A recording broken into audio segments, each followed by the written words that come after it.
Well, this afternoon, we're asking our colleagues to do something that's very simple. Renew unemployment insurance compensation for 1.7 million Americans. It'll help our economy. It will help small businesses throughout this country because it'll increase demand.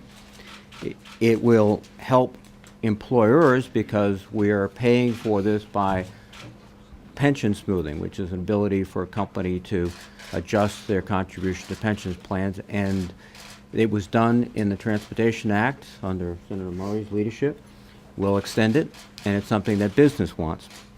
And it'll also, given the score by CBO, reduce the deficit by $1.2 billion over 10 years. It provides a little certainty. Not a lot. It's 90 days, and it's retroactive back to December 28th, but a little certainty for businesses, for families, for the markets, that the Congress is capable of coming together and do what is necessary and what is right.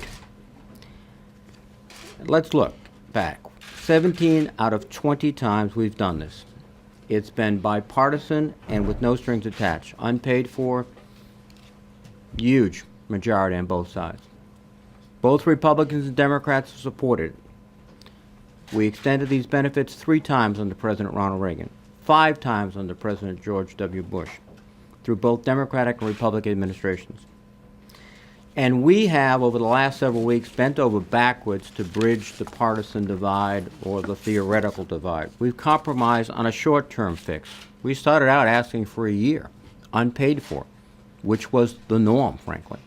We compromised on how to pay for it. We compromised on the offset that we would use, which is acceptable, I think, to both sides now. It's been used before. It's been used by individual senators on both sides to pay for proposals and a wide range of topics. We've compromised. Leader Reid has offered 10 amendments. We've met them more than halfway. So it is frustrating, to say the least, that we are still looking for the kind of support we need. But it's not as frustrating for us as it is for the 1.74 million American job seekers, for the moms and dads who are struggling out there every day looking for work, still struggling in the aftermath of this great recession.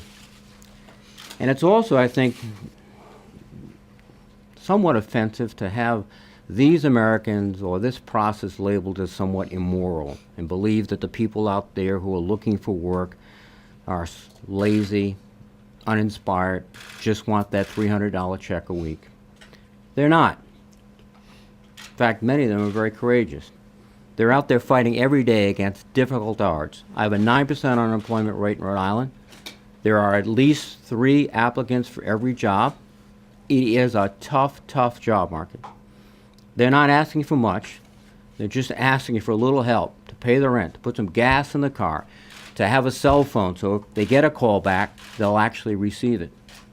They come from different places, different socioeconomic backgrounds. The one thing that unites them is that they are former workers who were laid off through no fault of their own, and they're looking for work. It's all about work. I heard a story in Rhode Island of a gentleman who spent years in the financial services industry, desperate to try to get back. He's sent out his resume constantly to every place he could think of. And he finally decided he had to do more than that. So he went around stuffing his resume in the morning newspaper of the CEOs of some of the banks in Rhode Island. And finally, someone saw the resume and he got a call back. That's what people are doing out there.